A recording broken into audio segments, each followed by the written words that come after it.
Ah, j'adore mater les documentaires, t'apprends tellement de choses. J'ai vu un documentaire sur les crashs d'avions. Et avant, on avait peur des terroristes islamistes en avion. Et alors, dans ce documentaire, ils expliquaient qu'en fait, le véritable danger en avion, c'était les pigeons. Il suffit d'un pigeon qui vient percuter le réacteur de l'avion. C'est pas des conneries, hein. Un pigeon qui vient percuter le réacteur de l'avion, l'avion se crache. Pigeon contre Boeing 747, match nul, double KO. Non, ça fait flipper. Mais la question que je me suis posée, pourquoi les terroristes s'emmerdent à rentrer des bombes dans l'avion alors qu'il suffit d'envoyer un pigeon, les gars? C'est plus écologique, plus économique, je veux dire, on restaure un petit peu l'image du terroriste. Et puis tu remarqueras que dans n'importe quel groupe de pigeons, il y en a toujours un que tu peux convaincre plus facilement que les autres.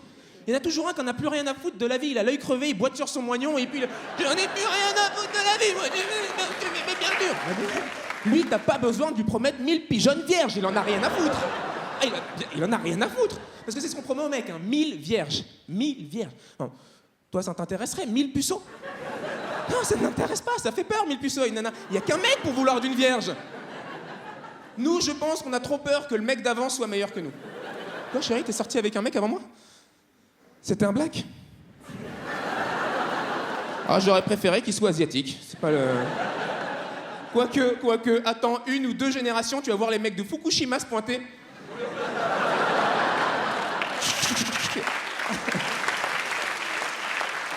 Ah ouais. On continue à construire des centrales nucléaires aujourd'hui, il faut le savoir, alors qu'on ne maîtrise pas le truc, hein. On continue à en construire.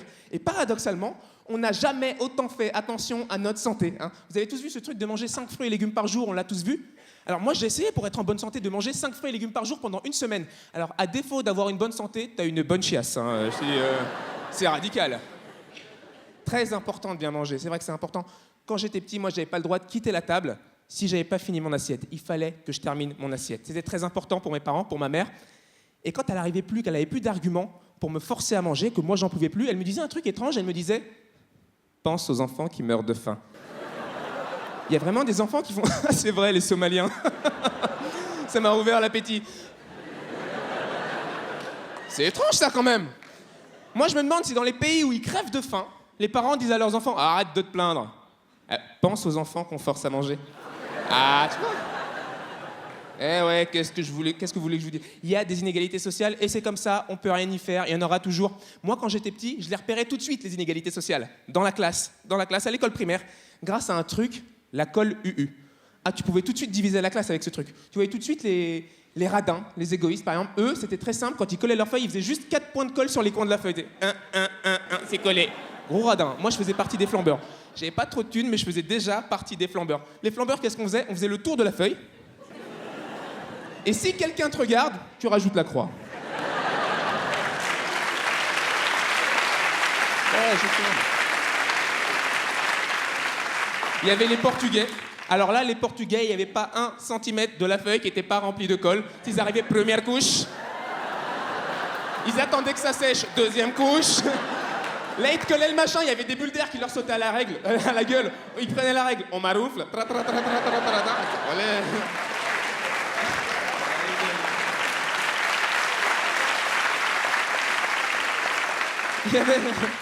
Il y avait aussi les drogués. Alors là, les drogués, il n'y avait pas de colle sur la feuille, hein. Ils se mettaient tout dans le nez. Surtout qu'ils sont complètement cons parce que la UU, elle défonce pas, hein. Celle qui défonçait. Vous vous souvenez de cette colle Cléopatra? Tu sais, t'avais une petite spatule avec exprès, tu sais, genre, oh, défonce ta colle. C'était complètement... Elle avait un goût, elle avait une odeur, cette colle. Elle avait l'odeur de l'amande, on dirait un yaourt, le truc. Tous ceux qui ont eu la colle Cléopatra, ils ont essayé à un moment donné de... Ah, j'ai adoré ces années école. J'avais un prof à l'école primaire, mon prof de français. Un jour, il a convoqué ma mère. Et il faut savoir que ma mère ne parle pas bien le français, hein. Et quand le prof de français convoque ta mère qui parle pas bien le français, tu flippes. Tu flippes pour ta mère, tu crois qu'elle va passer un examen.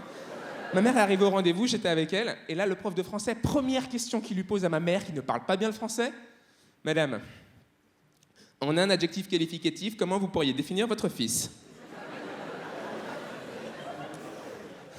Je cherchais et tout d'un coup, elle l'a regardé droit dans les yeux, le prof de français, et elle lui a dit épicurien. Ah là, j'ai halluciné. Puis, je sais pas, elle s'est sentie, elle a continué sa phrase. C'est pas comme les autres.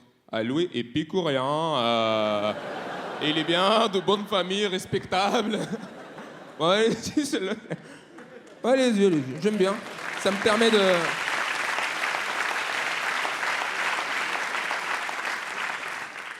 Alors, j'étais un enfant battu. Bon, alors ça peut paraître bizarre ici, mais dans ma culture, enfant battu, c'est un pléonasme. Chez nous, t'es enfant, t'es battu. Hein. Dans ma culture, si tes parents te battent pas, c'est qu'ils t'aiment pas. Et moi, c'est ma mère qui s'est occupée de mon dressage. Ma mère est irakienne. Comment vous dire? Une mère irakienne, c'est pire que n'importe quel père de n'importe quel pays. Un père, quand ça te met un coup, c'est répertorié, ça existe. C'est dans un index de coups, c'est une claque, une baffe, middle kick, suivant les papas. Moi, les coups qu'elle me mettait, ma mère, ça venait d'une autre planète, ça n'existait pas. Elle arrivait comme ça.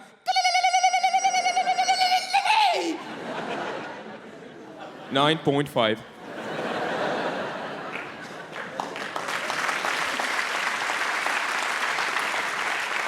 Et très important chez nos mères, chez les femmes arabes, avant de frapper les enfants, nos mamans, elles commençaient d'abord par se frapper elles-mêmes. Très flippant. Juste avant de frapper, ya oui, elles se massacraient. À ce moment-là, moi et mon frère, on se disait, si c'est ce qu'elle est capable de se mettre à elle-même, on va se faire défoncer, on va se faire défoncer. Parfois, elle avait juste pas sa dose. Elle arrivait vers nous comme ça. Les enfants, vous avez fait les bêtises? Non, maman, je te jure, on n'a rien fait. C'est dommage, j'avais la forme aujourd'hui, franchement. Ouais, entre nous, je pense que quand les États-Unis d'Amérique cherchaient les armes de destruction massive en Irak, ils cherchaient juste ma mère, les mecs. Et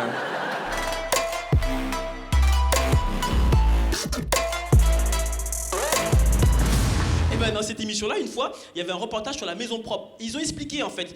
On n'utilise pas les murs, ils sont pas faits en briques comme tout le monde. Les murs, ils sont en bottes de paille compressée, avec une couche d'argile pour l'isolation, on va dire, et une couche de terre, bon j'ai oublié c'est quoi. Mais le mieux dans la maison écolo, ce sont les toilettes.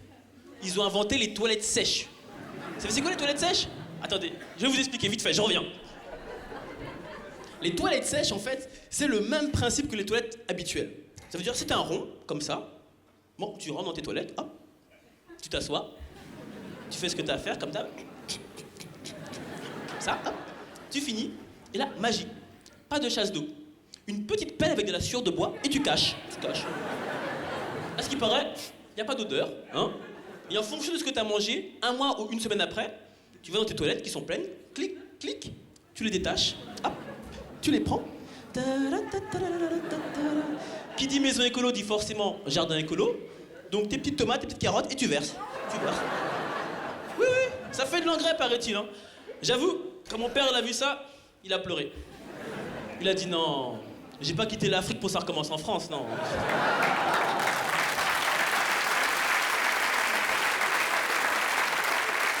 Mais bon, moi j'adore regarder les émissions de France 5 parce que dans les émissions de France 5, t'apprends toujours des trucs intéressants. Comparé à d'autres chaînes de télé comme M6 où t'apprends rien. Vous regardez M6 un peu? On est d'accord qu'elles sont nulles les émissions d'M6. Si, elles sont nulles. Vous avez regardé C'est du propre? Avec les deux vieilles qui viennent faire le ménage chez vous là? Non, non, moi j'y crois pas cette émission, j'y crois pas du tout. Vous avez vu comment c'est sale chez les gens? C'est pas possible. Tu sais, c'est tellement sale, c'est pas quand tu rentres, mais quand tu sors, tu t'essuies les pieds sur le paillasson. Putain, je vais pas salir la rue, mais c'est pas possible. Bah non. Ou c'est comme cette émission qui est à la mode, mais qui m'énerve, un dîner presque parfait. Mais c'est quoi ce concept?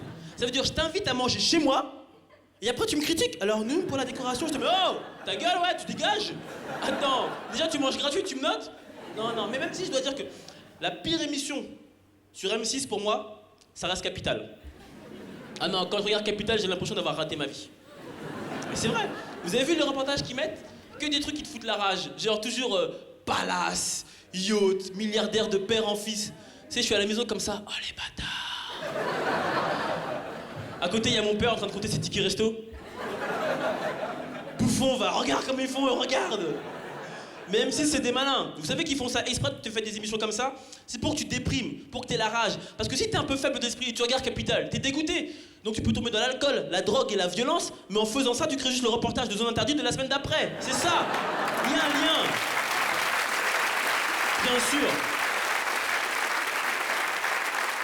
Parce que leur émission là pour aider les gens là, un jour ça va aller trop loin. Aidez-moi à faire le ménage, aidez-moi à élever mes enfants. Un jour vous aurez aidez-moi à satisfaire ma femme. Et il y a un mec qui va débarquer chez toi à 20h50, bah alors allô ta meuf, je vais te montrer comment on fait, tu vas voir, c'est facile.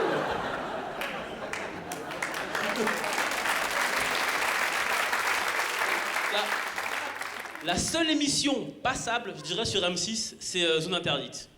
C'est vrai, il y a des reportages intéressants. La dernière fois, il y avait un reportage sur le G8 ou le G20, je sais plus, là, les altermondialistes. Vous savez, à chaque fois qu'il y a des réunions comme ça, les altermondialistes qui viennent et qui cassent tout. Vous savez, les potes de José Bové, mecs, ils vont casser des McDo, tout ça. Ouais, on a compris, ils ont des actions chez Quick, c'est tout, arrêtez. Hein. Et ben, ils expliquaient qu'en fait, que les altermondialistes, maintenant, ils vont s'attaquer à la Chine, à des usines Nike, parce que les usines Nike, elles emploient des enfants de moins de 5 ans. Bah, pourquoi tu veux les embêter, les petits? Ils ont du boulot, au moins. Non, mais c'est vrai, ils commencent à travailler à 5 ans, à 40 ans, ils sont à la retraite, tranquille. Pépère. Bon, c'est vrai, ils gagnent 2 € par jour. Mais imaginez un seul instant qu'on leur donne le SMIC à ces enfants. Les coûts de production, ils augmentent, donc le prix de la paire de Nike, elle passe de 80 à 500 €. Personnellement, j'ai pas 500 € à mettre dans une paire de baskets, alors je suis désolé, petit chinois, mais pili pili pili pili. Tu retournes dans ta machine à coudre. Oh, c'était un piège, c'est super dégueulasse ce que je viens de dire, vous avez tous applaudi. Bravo la mentalité, bravo la Bretagne, bravo. Ah, je suis déçu. D'ailleurs, en parlant de chinois, il disait dans le reportage aussi que, vous savez, sur Terre, on est tellement nombreux qu'en 2050, il faudra limite 2 planètes pour nourrir tout le monde. Alors, vu que c'est pas le cas, il va falloir qu'on réfléchisse maintenant à qui on va sacrifier pour que les autres survivent. Bah alors déjà, ce sera pas les Africains. Ça fait assez longtemps qu'on mange pas pour économiser les réserves. Hein. Désolé.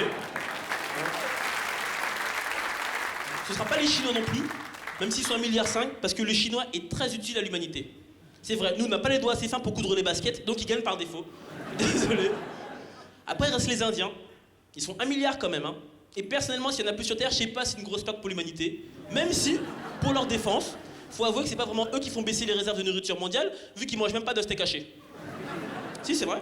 Parce que vous savez qu'en Inde, la vache, c'est un animal sacré. On touche pas aux vaches en Inde. Vous savez, quand une vache traverse la route, tout le monde est là. Oh, une vache, une vache. Amel Bent, là-bas, est considérée comme une déesse. Amel Bent. Oh, rigole Amel Bent si tu nous écoutes. Bisous. Non, les Indiens, ils sont cool, les Indiens, ils sont cool. Même si je les trouve un peu bizarres. Vous regardez les films de Bollywood, des fois?